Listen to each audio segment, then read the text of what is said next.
வணக்கம் நண்பர்களே. சினிமா மொழியில் இப்போ நம்ம என்ன பார்க்க போகிறோம் அப்படின்னு பார்த்தீங்கன்னா, 2026 சட்டமன்ற தேர்தலையொட்டி நாம் தமிழர் கட்சியின் வேட்பாளர்களை ஆதரித்து அந்த கட்சியின் தலைமை ஒருங்கிணைப்பாளர் சீமான் இன்னையிலிருந்து பரப்புரையை தொடங்கியிருக்காரு.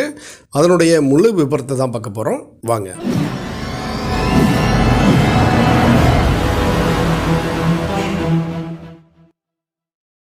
தமிழ்நாட்டில் சட்டப்பேரவைத் தேர்தல் ஏப்ரல் 23 நடைபெற இருக்கு. இதையடுத்து வேட்பாளர் தேர்வு, தேர்தல் பரப்புரை உள்ளிட்ட களப்பணிகளை அரசியல் கட்சிகள் தீவிரப்படுத்தியிருக்கு.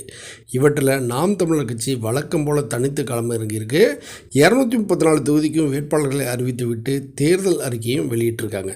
அவற்றின் தொடர்ச்சியாக அந்த கட்சியின் தலைமை ஒருங்கிணைப்பாளர் சீமான் அடுத்த கட்டமாக தமிழ்நாடு முழுவதும் தேர்தல் பரப்புரை சுற்றுப்பயணத்தை தொடங்கியிருக்காரு. அதன்படி மார்ச் 23 இன்னைக்கு காலையில் 10:30 மணிக்கு திருத்தணி முருகன் கோயிலில் வழிபாடு நடத்திட்டு அங்கிருந்து வாகன பரப்புரையை சீமான் ஆரம்பிச்சிருக்காரு. இன்று மாலையே சோளிங்கர் மற்றும் ராணிப்பேட்டையிலும் பரப்புரையை மேற்கொண்டிருக்காரு.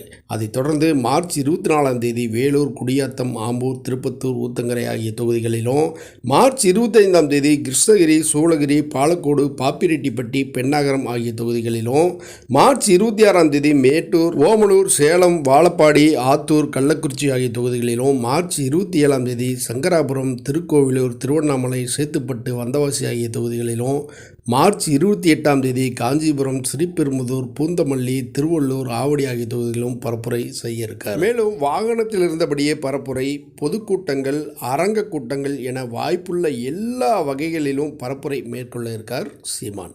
எதிலிருந்து மாற்ற கண்டாய்? திமுகவுக்கு அதிமுக என்ன மாற்று? இன்னைக்கு திமுக இருக்கிற அமைச்சர்ல 11 பேர் அதிமுக அமைச்சர். அதிமுகவில் அமைச்சராக இருந்த 11 பேர் இன்னைக்கு திமுக இருக்காங்க. கேட்டா இது தாய் கழகத்துக்கு வந்துட்டேன்பாங்க. அப்ப தாயை போலதான பிள்ளை இருக்கும், நூலை போலதான சேலை இருக்கும். சொர்ணாக்கா மாதிரி அம்மா இருந்தா அப்புறம் சொர்ணாக்கா மாதிரி இல்லாம எப்படி ஐஸ்வர்யா ராய் மாதிரி வரும்? எப்படி வரும்? ஏடா கொடுமை, இது கொடுமைடா. இன்னும் இந்த சனை நம்புத அதிமுக திமுக. அதை விட்டா இது, இதை விட்டாது. 2 சனியனை விட்டு தொலை. உன் பிள்ளைகள் நிக்கிறோம், உங்க பிள்ளைகள் நிக்கிறோம். வழியே இல்லை என்று சொல்லாதே. நாமே ஒரு வழியாக மாறுகிறோம், மாறிக்கொண்டு வருகிறோம். இன்னைக்கு நேத்தா 15 ஆண்டுகளாக இதே மகன் கத்தி கத்தி கத்தி கத்தி ஒத்த மகன் வந்து கத்தி கத்தி 36 லட்சம் பேரை இன உணர்வு, மான உணர்வு கொண்ட தன்மானமிக்க தமிழ் மக்களின் வாக்கை பெற்று 3வது பெரிய கட்சியாக ஒரு கட்சி இந்த நாட்டில் சொல்ல முடியுமா? என் கட்சியின் வாக்கு, என் கட்சியின் ஓட்டு இவ்வளவு ஒரு கட்சி சொல்ல முடியாதா? பிரபாகரன் மகன் நான் தான் சொல்ல முடியும். என் கட்சி ஓட்டு 36 லட்சம் நான் தான் சொல்ல முடியும். மற்றும் ஒரு நிகழ்வில் சந்திப்போம். நன்றி.